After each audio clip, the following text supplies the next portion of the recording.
Senator Flanagan. Thank you, Mr. President. Having listened to a number of the comments from my colleagues, I just wanted to comment overall on the education budget, and I want to thank Leader Skelos and Leader Klein for their advocacy.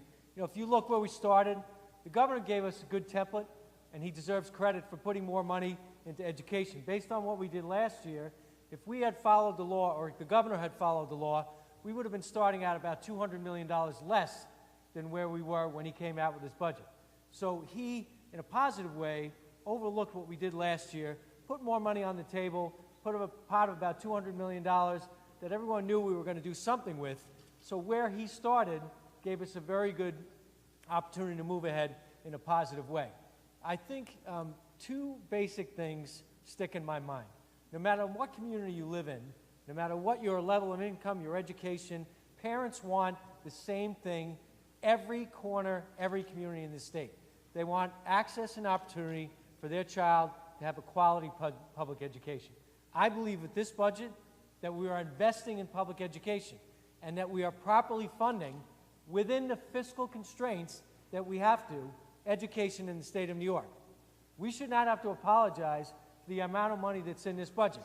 Last year, $750 million, about $1 billion this year. We are making very strong progress, and frankly, everybody who's talked about different parts of this budget, the education part of this budget, last year and this year, has the highest and largest growth compared to everyone. So we should all be proud of the fact that there is more money on the table. There are a couple of things. All of our colleagues talked about the gap elimination adjustment. The Senate advocated for the elimination of that in 3 years, and frankly, we didn't have partners the way we needed to with the Assembly and the Executive. But we put it out there. It's something our members strongly believe in. We reduced that by over $500 million. That's very strong progress. High taxing. People used to think about that as a downstate phenomenon. It affects 48 counties, over 300 districts. The way the governor structured it was adverse to the interests of many communities up in Senator Seward's era, Senator Little, Senator Young, Senator Maziarz, Senator Farley. We fixed that. We did a number of good things. Reject the 4201 school cost share. That was $16 million to those schools. $14 million for teacher centers. Senator Farley, $4 million for libraries. Those are all very positive things that are contained within this budget. Can you pick certain things apart?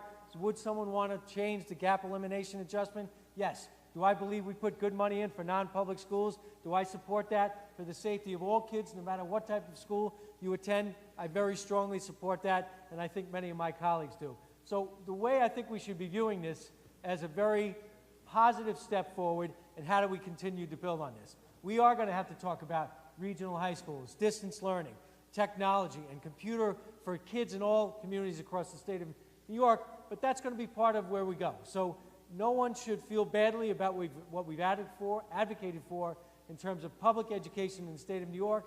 $21.128 billion.